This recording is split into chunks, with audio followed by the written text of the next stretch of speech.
Well, how's everyone doing?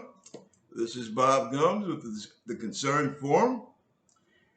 I hope that all of you are well, and so far so good as far as managing to avoid this terrible disease that we have, this plague of the new century, this COVID that for some odd reason we don't seem to be able to get rid of.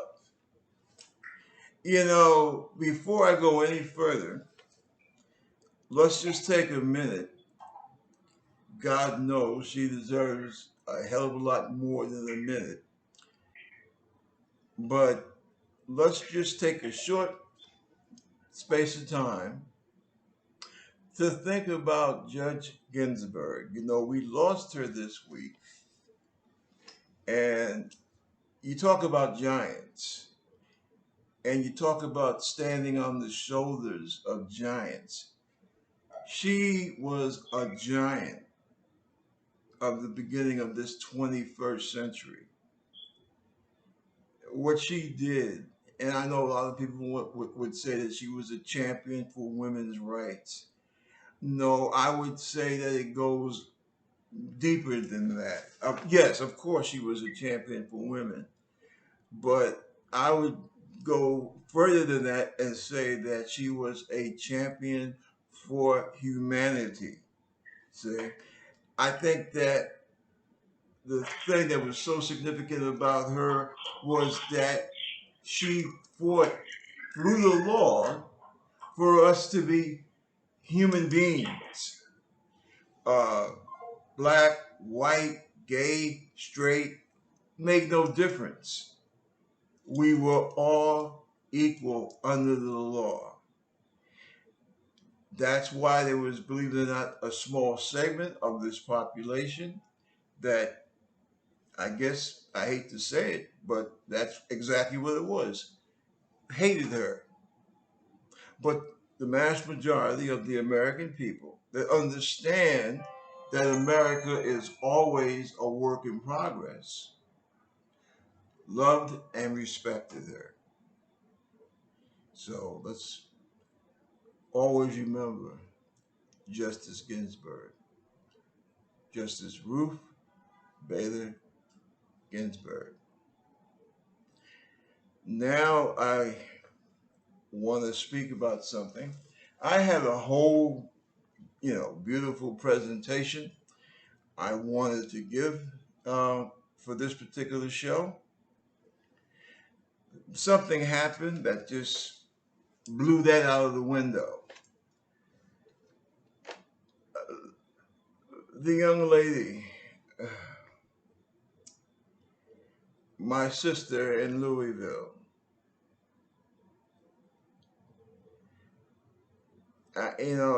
it's hard to speak knowing what they did, not just to her, not just to her significant other,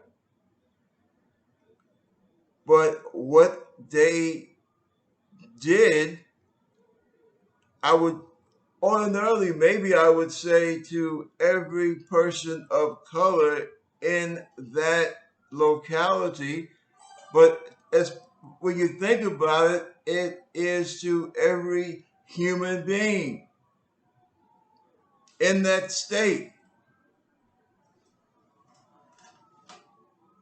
They made a huge settlement with the family, and we're talking about that terrible, disastrous murder. And that's what I said, murder of a young black woman in her own home, on her own bed by three of Louisville, Kentucky's finest, serving a so-called no-knock warrant. The man of the house, and I don't mean to be chauvinistic, but I am old school, and quite frankly, if the fella's up, he's not asleep, and he hears what he thinks is, somebody's trying to break in my crib. That's a state where you can have your weapons and what have you. And this gentleman, he tries to repel, as we say in the Navy, repel boarders. He did the same thing I would have done. I think somebody's trying to break into my home. I have my woman in the bedroom. She's back there resting comfortably because she knows that her man is up front. So all secure. Three cops bumbling around to the wrong house. On top of that, they don't announce themselves. And they, my man's in there, he has people bumbling around his home. He says, hey, I have people trying to break in. And they call the cops even. And the next thing you know, firefight ensues. I believe one of the cops was wounded. And I am not cheering anybody getting shot, getting wounded. But if you don't carry yourself correctly, yeah, dangerous things can happen. And unfortunately, what these cops did was so unprofessional, so ridiculous, and so damn tragic. You took a woman's life, a woman that rescued people for a living. And what really freaked me out, Kentucky, right? Kentucky has this black state's attorney. He's a Republican. Well, let me hold on a second before I jump into that. Right? To wrap this up, the three cops, right? Only one cop was indicted, and this one cop, he got slapped with something that it amounted to something like disturbing the peace. And check this out. It essentially it amounted to something like disturbing the peace of the neighbors. It had nothing to do with the loss of life of young Brianna, the young lady that they killed, that they murdered. Had nothing to do with her. It was like, oh, you were careless with your weapon, and you could have hurt the neighbors and you disturbed them. Brianna is totally forgotten about.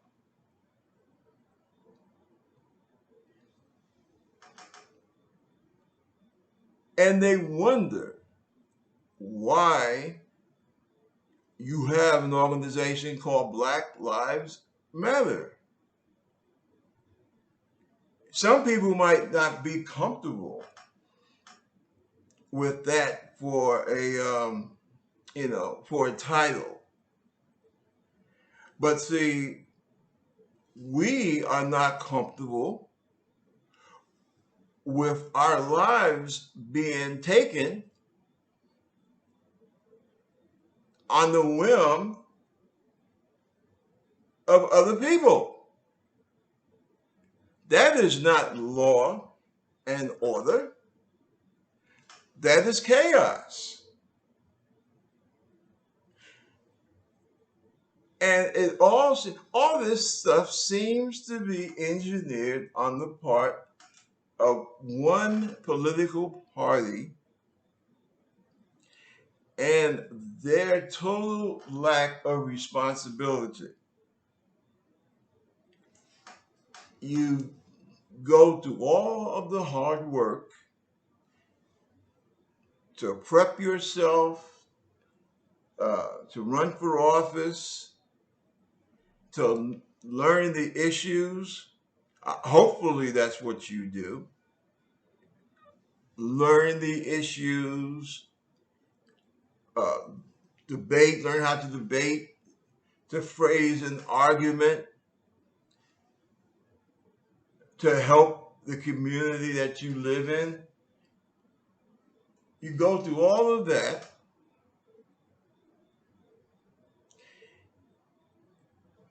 and then you turn around and you turn yourself into some type of, I don't know, slave for a guy that you know he is a wacko. You know that he doesn't give a damn about you. I'm talking about the head of your party, the president of this United States.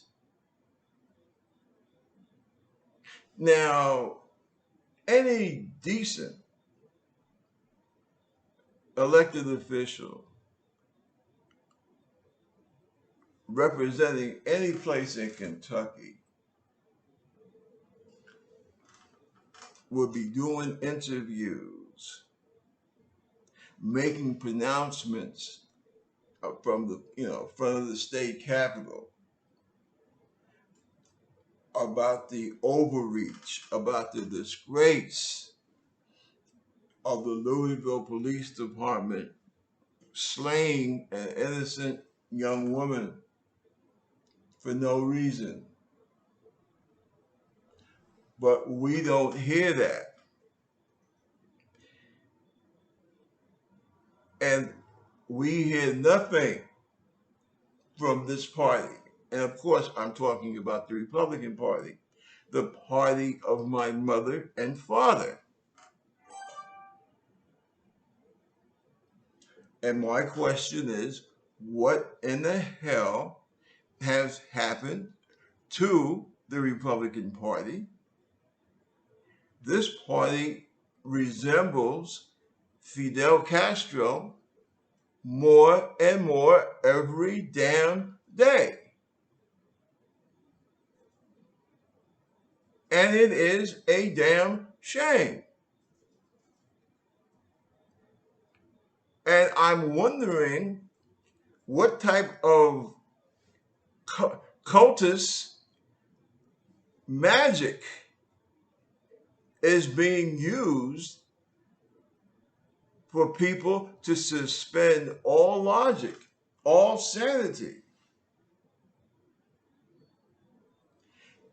You have people out here now killing each other. These people that denigrate masks and go to his ridiculous rallies, that is murder in the middle of a pandemic.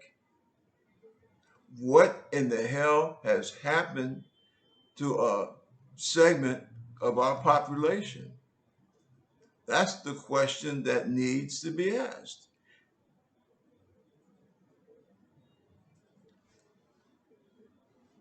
The head dog in the Senate, Moscow Mitch, old McConnell, he got up yesterday and he made his little speech about Brianna. Now, I'll give him a little, about that much credit, because he talked about how tragic it was and how, all Americans have the right to protest. And, that was cool. But then he launches into this thing of you don't have the right to burn buildings and attack police officers and, you know, and I tell you quite frankly, I look at these people who say this type of nonsense. And I really wonder what the hell makes people so stupid.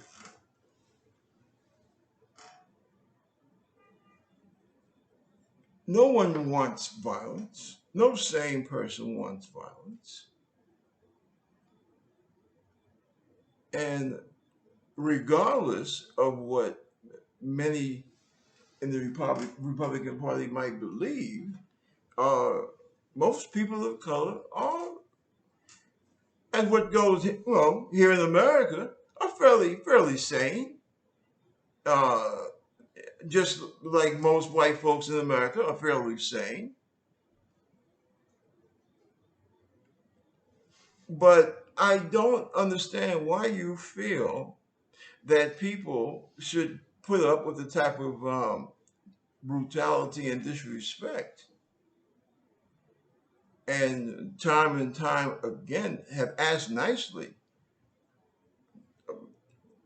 please don't shoot me dead when, especially when I don't have any weapons, or when the weapon that I might have is not in any position that it will hurt you.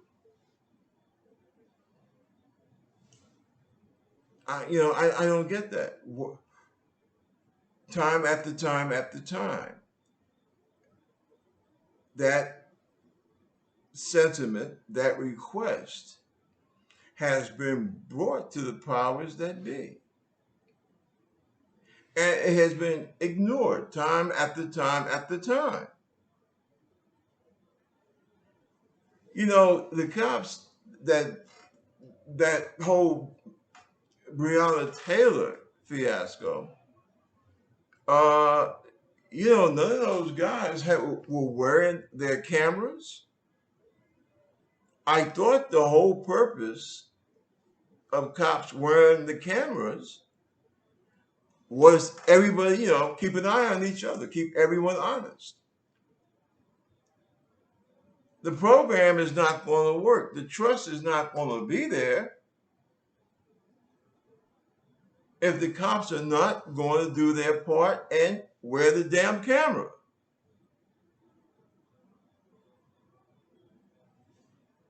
See, that is a large part of the problem. I also understand that, um, was it in Kentucky or Wisconsin, one of those places, a cop basically wrote a note and posted it for his comrades. Make a long story short, the note was something basically saying when you're patrolling the urban areas, um, you're not going to protect and serve. It's like you're getting ready to um, beat the bush, as was said in the service back doing now, you know, and that's a huge part of the problem. You go through neighborhoods of color, like you're getting ready to run an S&D mission. But other neighborhoods, like I said, you're preserve and protect. You cannot have it both ways. If you are going to keep going through communities of color and you are going to act and always react like you're going through a jungle path in the Mekong Delta, and if that's how you're going to treat that community, you should not be surprised when the community's residents emotionally react towards you the same way that you are acting towards them. And see, this is the problem. that I have with a lot of these folks in so-called authority when they wish to speak about the violence. Number one, over 90% of all demonstrations in this country held by progressive or, as the Republicans would say, left wing, what have you. Over 90% of those demonstrations were peaceful. These stats come from the FBI. Okay, it don't come from the left side of the fence. Okay, that's one thing. Another thing, you have to be so careful because you have groups from the far right that will infiltrate our demonstrations from time to time to basically act as agent provocateurs and go out and do something and say, yeah, see, we of the left or we of the progressives or we of the liberal side did this terrible thing. So that's something else that people need to be careful of. But of course, you have Donald Trump, running through the airways, consistently lying. I've never, I would not have believed that we here in America would have a chief of state that lies consistently. We're not even talking about exaggeration. I mean that ship left the dock long ago. And at this point, I think that people really need to start asking themselves, who are they? We have a president, and I will tell you, anyone who's ever worked in intelligence will tell you Donald Trump is very, very interconnected with the adversary nation called Russia. And I say adversary because Vladimir Putin, the head of Russia, has made it known that he thinks the worst thing that ever happened was when that wall fell down, when that Iron Curtain fell.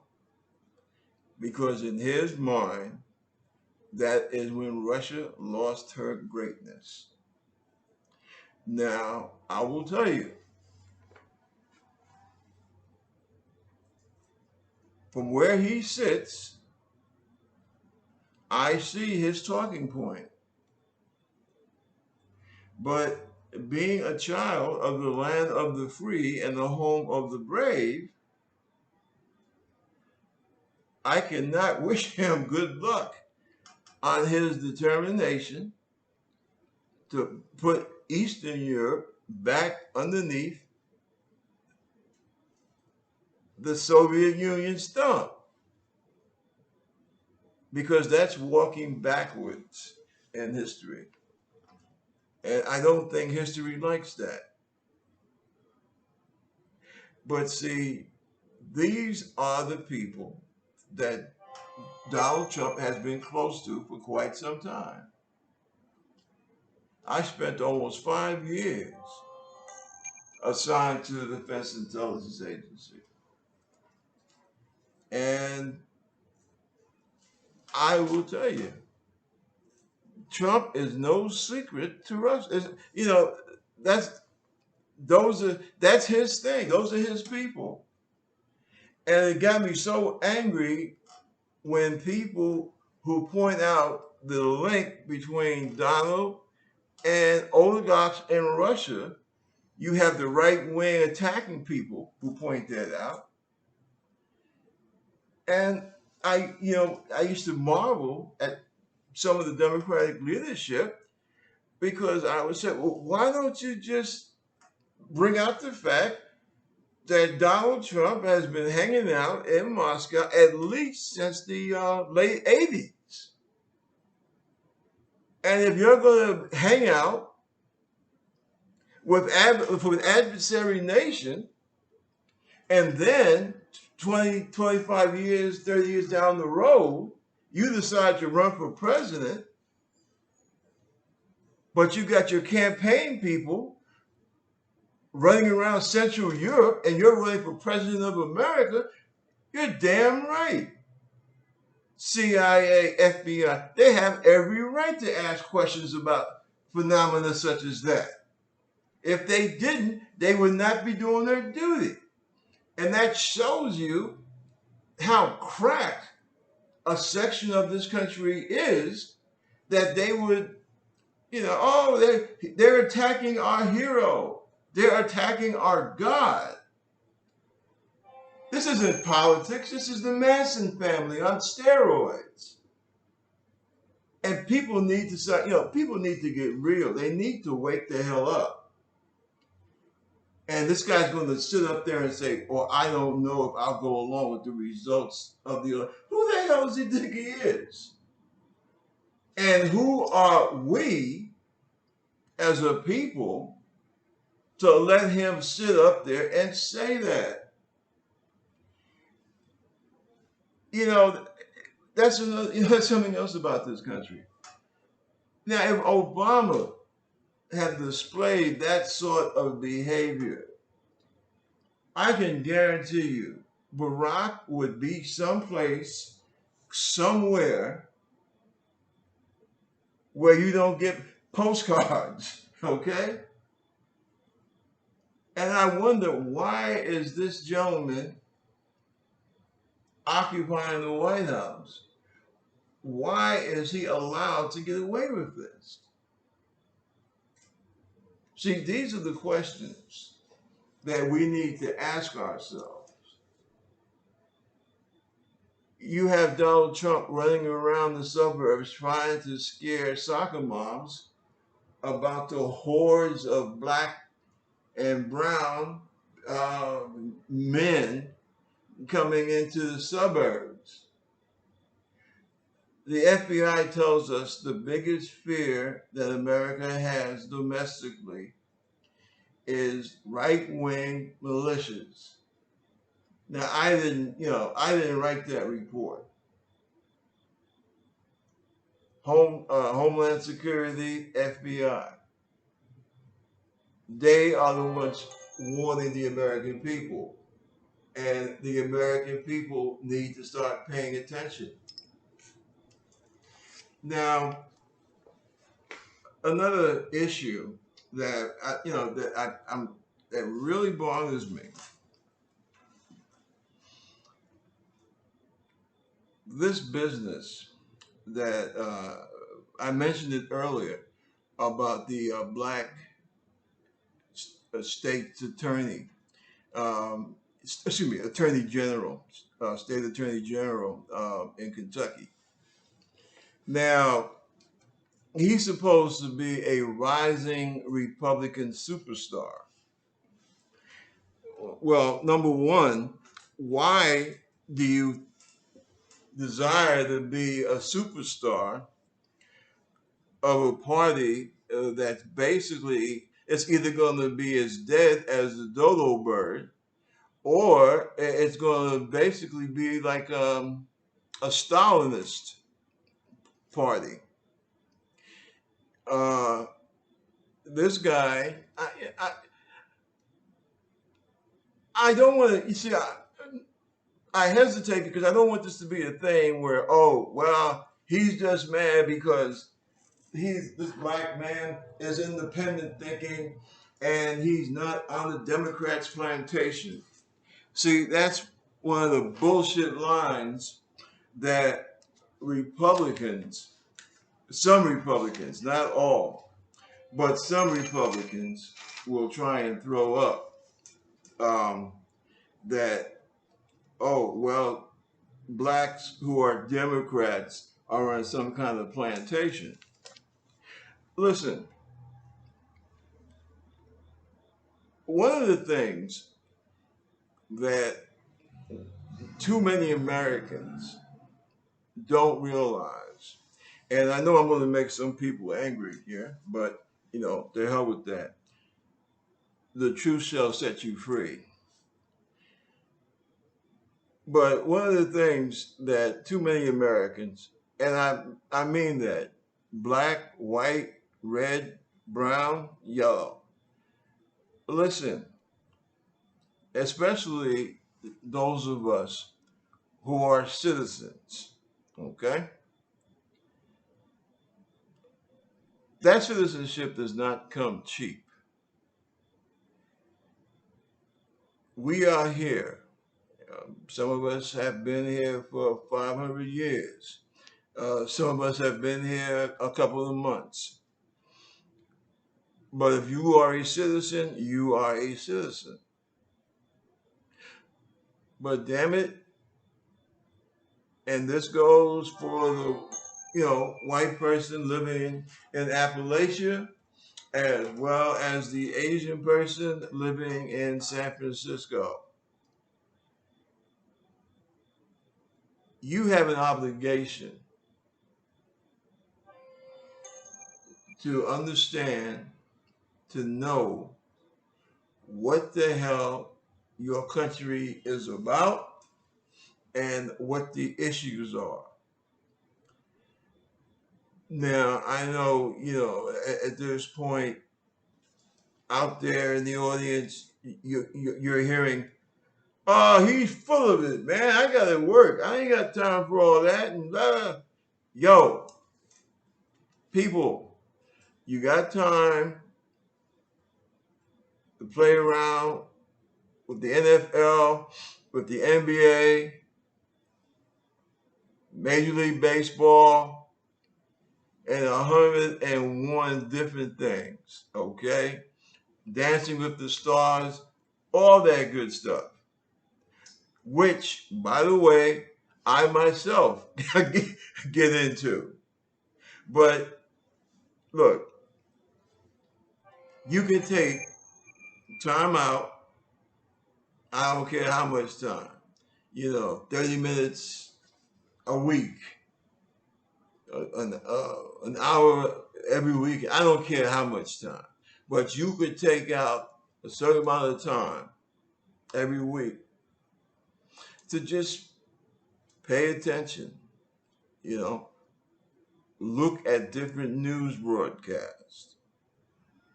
Maybe once a week, pick up the Sunday Times. Uh, if you always look at Fox, maybe one Sunday look at MSNBC or well, here in New York, what, Channel 25, Ted Turner's network, ABC. In other words, pay attention to what's going on. See, pay attention to the issues. Stop letting people con you into voting with your emotions. Learn how to start voting with this. It's the saddest thing right now. You go out to Texas. I have people I'm very close with that happen to live in Texas, out in the Dallas Fort Worth area, and they tell me that it is so sad. You see these proud, tough, white men, native Texans, and they in the station wagon with the families. They got the wife and the kids in the car, and they're on these long lines for food. For food. I'm not making an issue. I am not making an issue out of the fact that these are white guys with their wives and kids sitting in their cars waiting on the line for food. God bless them. let them get the help that they need. They're not getting enough help. But the issue that I am making is Texas, for all that time, ever since LBJ, after he was gone, all you had Republicans as they started getting nuttier and nuttier.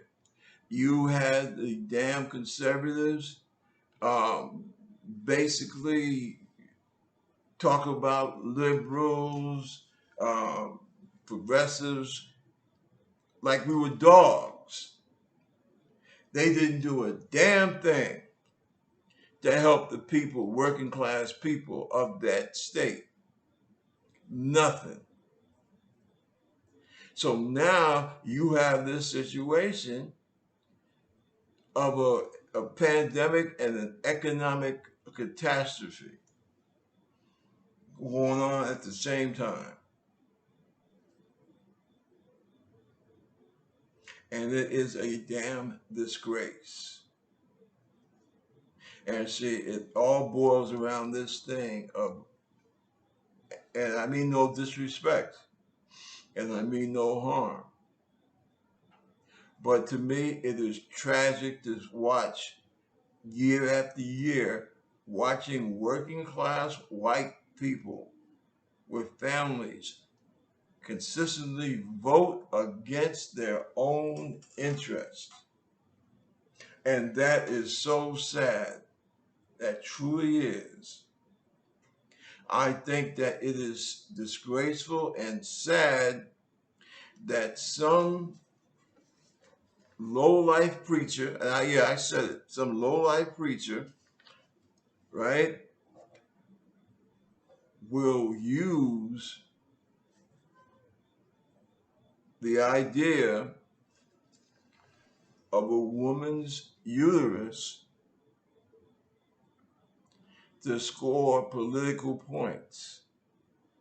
And of course, I speak to the whole um, choice issue. And let me say this real quick. I'm I hate to say it, pro-choice. I mean, to me, it's just common sense. I will never be pregnant. I don't see abortion as murder. I see it as something that should be worked out between a woman and her doctor. Um, as far as abortion on demand, I think a woman will be crazy to use abortion as a form of birth control because abortion is an invasive procedure. And invasive procedures are not meant to be used um, on a constant rotating basis. So the whole argument that these conservatives try to make, it's nonsense. But, you know, putting that aside,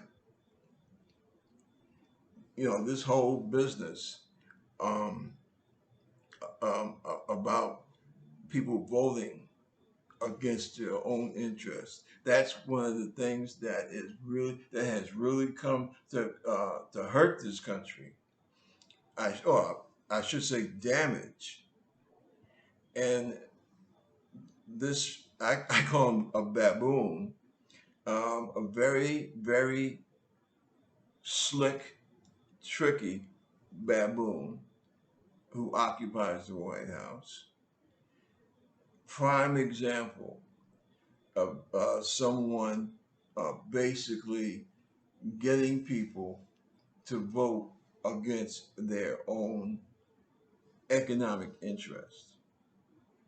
I keep hearing people say, "Oh, well, Donald, so great for business." But when you look at the facts, you know, you go on the computer, you look up the facts. What was the economy like the last 4 years of Obama as opposed to Trump? Not a great bit of difference. As a matter of fact, in some areas, Obama even did better. So I don't know why people get this idea that Trump was some kind of miracle worker when it comes to economics. Uh, he ain't. He wasn't. He never was. This is the guy. Remember, this is the guy that bankrupted Atlantic City over what? Gambling casinos. The man loses money on casinos. Okay? If you're a businessman and you cannot make money on, on casinos, you're not too much of a businessman. And I think that we have to really just come, face the facts that you have a segment. Fortunately, it's not the majority, but you have a segment of this population that they don't believe in democracy. They don't believe in what this country stands for. And while I have it on my mind, it just popped in my head. This guy McCarthy, the minority leader in the House of Representatives, this bozo is so full of it. He is disgusting. I don't know if he'll ever see this, but it needs to be said. Congressman McCarthy, you are so full of it. You truly are. You run out here like you are so protective of your boy Donald Trump. You forget, who was it? The Wonder King, the one that the Republican Party had so much hope in. What's his name? Paul Ryan. Remember Paul Ryan? Remember when he told you to shut your mouth? Or was it shut your damn mouth? Remember? Remember why he told you that? Because you were walking around the Capitol making comments to the effect that there must be some kind of connection between Vladimir Putin and Donald Trump. It seems like Trump is working for Putin or something like that. Remember that? And I don't know the media, they picked up on it, but they didn't carry it through for some odd reason. Well, yeah, that came out of your mouth. It didn't come out of any progressives or any Democrats or any Black Lives Matter. It came out of your mouth. And it came out of the mouths of a few other Republicans. But what happened? Over the 2.5, 3 years, you guys basically hung up your consciences. So now we have this guy basically killing Americans. And I mean exactly that. When he says that, oh, he's going to override the FDA. Listen, everyone knows that Trump is not a scholar. So can you please tell me who is Donald Trump to override health professionals? This is what I don't understand. And to do this in the middle of a pandemic. I mean, if I took this as a Hollywood screenplay to a producer, he'd throw me out of his office because he said nobody would ever believe anything as crazy as this could happen in America. This is how bad we have gotten.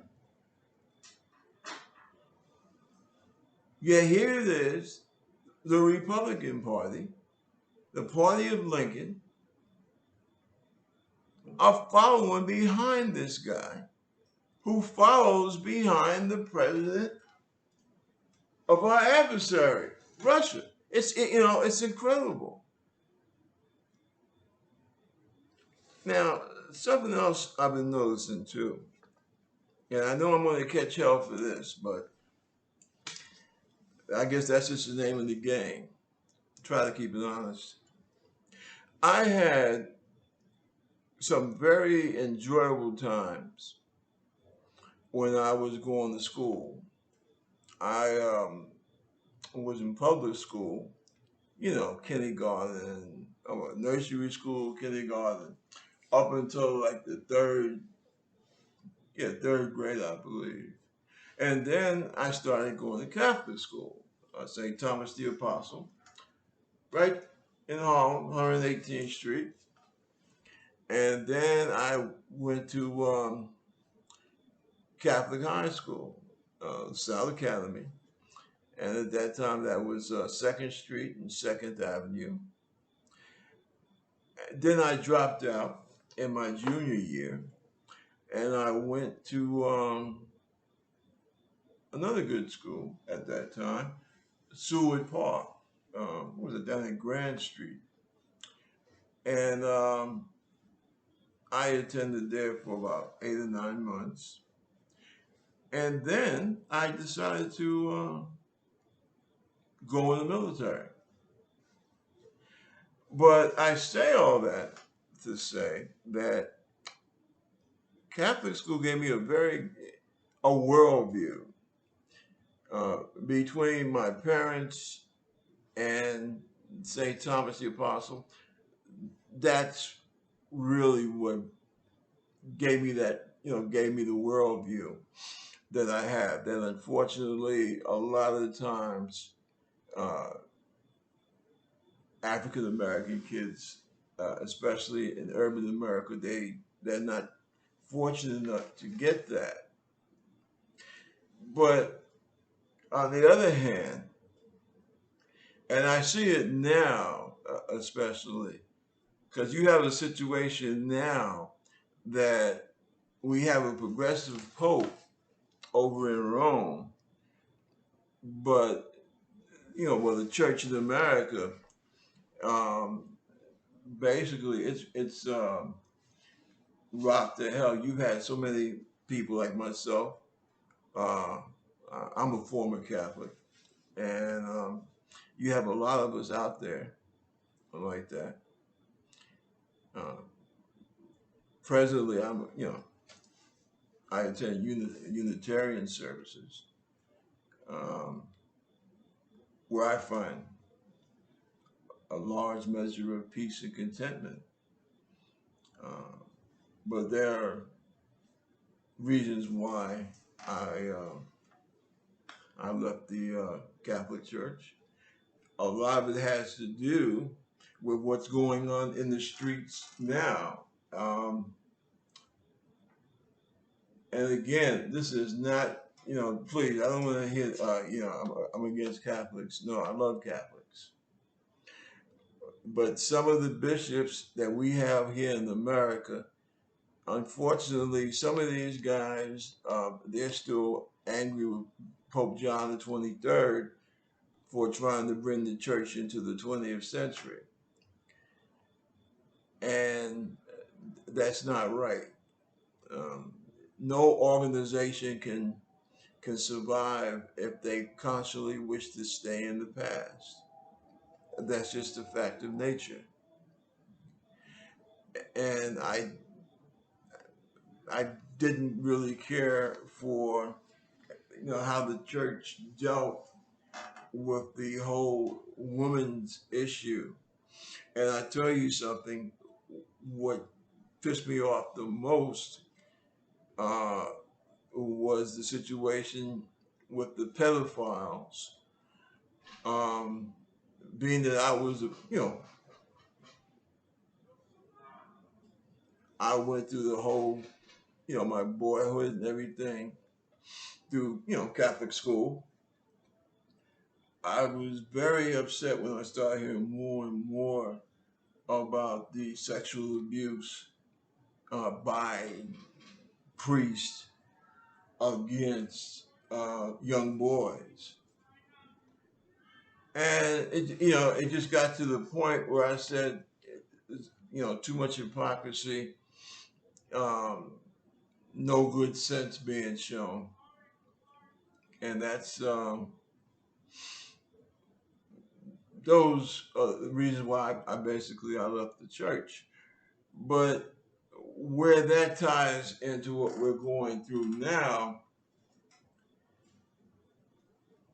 these bishops, I think there's about three of them, they took the time to express their displeasure with Joe Biden because Joe Biden is a very deep, sincere Roman Catholic, but he politically he believes in the woman's right to choice. And these three bishops jumped all over Joe for that and have been, I believe, working behind the scenes to poison Catholic voters against Joe. And what bothers me is, at a time like this, number one, the Catholic Church in America is not that far away from the scandal that took place on all those young boys. They're not that far removed from all that they can afford to go out now and pick fights with people. That's the first thing. The second thing, that's supposed to be the American Catholic Church. Now we got a president here that is trying to overthrow the government the same way Hitler did. And I see this Catholic Church sitting up here saying nothing. So I guess they're saying, oh, well, God likes he likes tyrants. And and a third and final thing is this whole business about the police and what they do to people of color in urban America. Now, especially in the Midwest and the Northeast, a large percentage of these cops are Roman Catholic. I haven't heard any of these bishops condemn the racism that is endemic in many of these police departments. And I'm like, isn't that just like some of these bishops? You're worried more about crawling into a woman's uterus than showing compassion for living, breathing human beings who may be of a different color than you, but who are living and breathing, but who are, in far too many cases, dying. And you're saying nothing about this. These sexual issues, you have no problem throwing your weight around, but these issues of real life and death, you say nothing. And you don't say anything about Donald Trump and the lies that he's told the American public about this deadly disease, and you say nothing about that. So the question needs to be asked, what side are you on, or whose side are you on? Or do you really matter? I think it's a question that needs to be asked. And as we can look at the time here, I have to be careful because I can feel myself starting to really get into how do some of those preachers say it? Get into the spirit of the thing. Let me see here. Excuse me a second.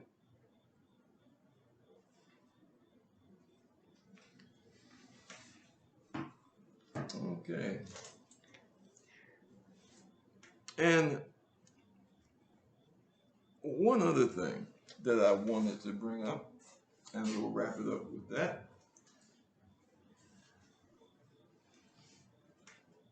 I believe, to dovetail a bit of what I had just finished speaking about, we're in a situation in this country that come November 3rd or January 20th, we may well be looking at desolation in the streets. You know, like that movie Purge, we might have to go through something of that nature.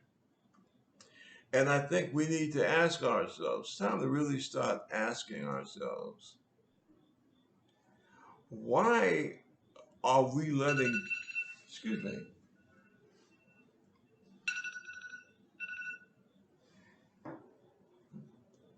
I'm going to wrap this up. As I was getting ready to say, why are we letting this person, this Donald Trump, why are we letting this person tear our country apart? We have a constitution that has basically worked pretty well for the last 200 some odd years. We have endured a civil war. We have endured the fight to end Jim Crow. We have endured 2 world wars of police action, which was a war just like Vietnam. We have endured a lot. Now, this person, Trump, wants to come along and just say, well, I don't like what I see, so I'm just going to change it. I'm going to take away your rights and I'm going to decide what rights you can and cannot have. That's what he wants to do. And on top of that, he wants to say, well, I feel more comfortable if we put black folk and brown folk and red folk and yellow folk, want to put them on the level the way it used to be back in the good old days. Oh, and yeah, we want to go back to treating Jews the way they used to be treated back in the 30s and 40s and before. Oh, yeah. Because, Trump, he is so transparent in certain respects. He makes some treaty with some of those Muslim states out there in the Gulf region. Now, mind you, these states were not fighting anyone. They are filthy rich oil um, territories, right? They hire other people to fight for them, all right, like the United States. They probably said, well, we'll do Donald a favor since Donald has done so much for us. They do a little signing with Israel. Doesn't mean a damn thing. They weren't at war with each other anyway. The real problem for American Jews is the fact that anti-Semitism